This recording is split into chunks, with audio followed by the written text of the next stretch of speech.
keď si oznámila ten svoj koniec, tak ja stále rozmýšľam, že či je to koniec predbežný alebo úplný v politike. A mám úplne dve protichodné pocity. Jeden je, že by som ti aj želal taký, že oddych, normálny život. Druhý je, že ale to sa zase celkom nedá, že keď už človek raz ide do toho, tak zase je dôležité v tom nejako byť. A toto sa vo mne tak bije.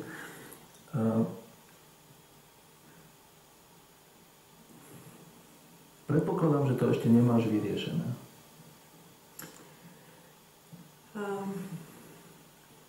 Keď si predostriem ten príbeh, lebo človek mal mať taký osobný príbeh, ktorý by mal mať hlavu a petu.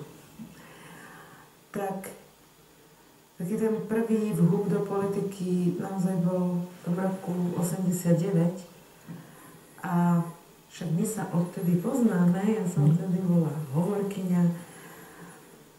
A to bol ten prvý taký silný kontakt. Vieš hlavne s čím? Že nie je umenie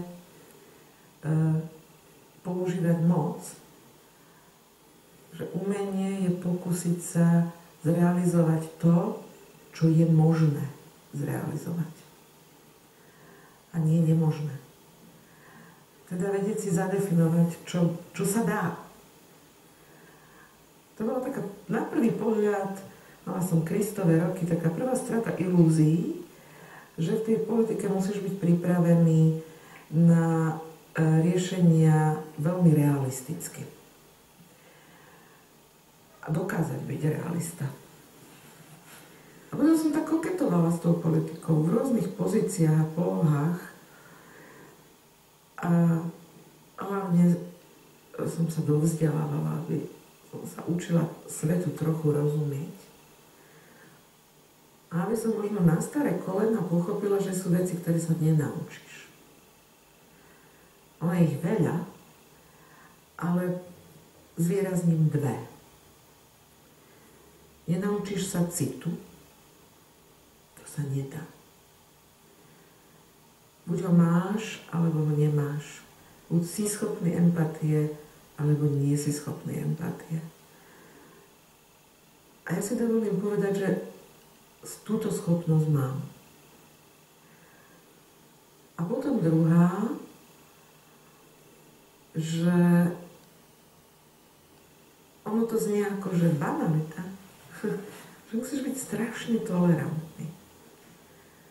A to je oveľa ťažšie. I ty máš nejaké presvedčenie, píšeš o tom komentáre a prejavíš svoj názor. Teraz si predstav, že sa ocitneš v situácii, že to už nemôže byť len tvoj názor. Že spoločný komentár napíšme, no? Že napíšme spoločný komentár, že hríba Fico. No to zase asi nie, ale... Nie? Nešlo by? Tak nejaké protiklady, hej? Ako... Je to ťažké. A potom si zadefinovať, že kde už to nie je len tolerancia, ale je to vážny ústupok od nejakého vnútorného, vlastného ja.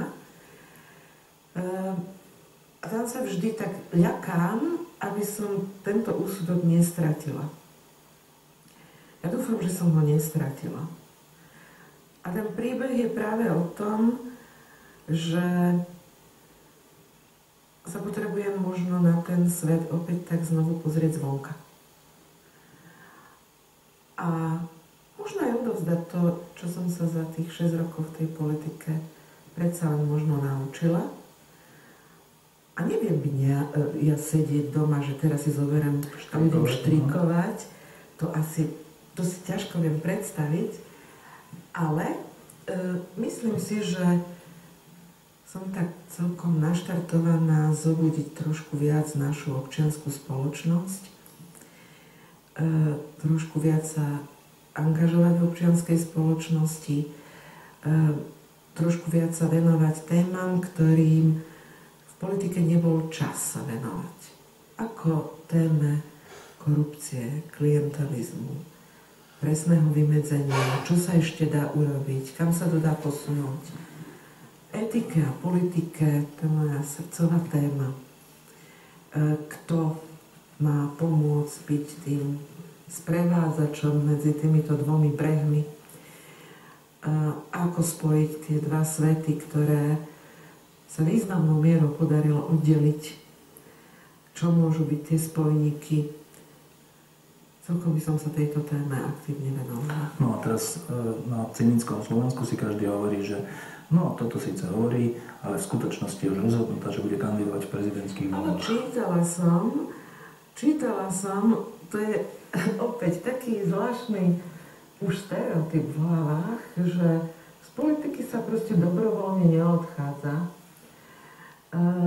že politik je snad na veky a nikdy inak. Nie je to pravda. Ja som politický človek a politickým človekom zostanem. Môžeš ju robiť rôznym spôsobom, byť priamym aktérom, alebo sa jej venovať práve zvonka rôznym spôsobom. Ja sa jej venovať budem a veľmi intenzívne. Ale žiaden kalkul, že sa chystám do prezidentskej kampane, to tu prehlasujem, za tým nie je. Nie je. Dobre. Ja som sa už raz na prezidentskú kampaň nahovoriť dala. Nevyšlo mi to.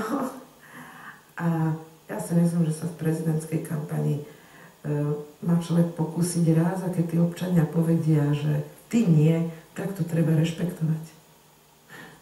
Počkaj, teraz si povedala vážne vyhlásenie. Áno. Už raz mi občania povedali nie. Áno? No a nie? Si nepamätáš? No, tak všelijakí politici, aj Reagan kandidoval viackrát, aj všelikto.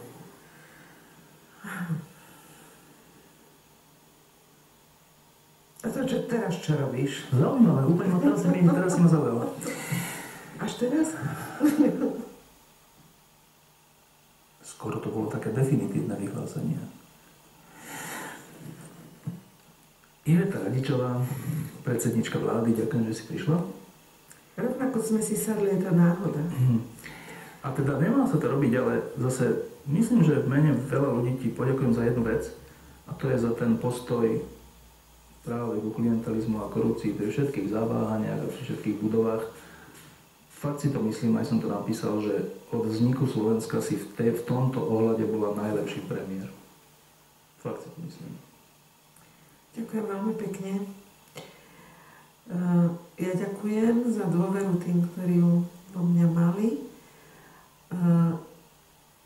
Až s odstupom času sa, dúfam, jasne ukáže, že sme čosi naštartovali, čo ja verím, že je nezvratné. A že sa nám dokonca za tých 15 mesiacov podarilo aj naštartovať také iné trendy v ekonomike, v podnikaní. A ja pevne verím, že ten štart mal zmysel. Dobrú noc.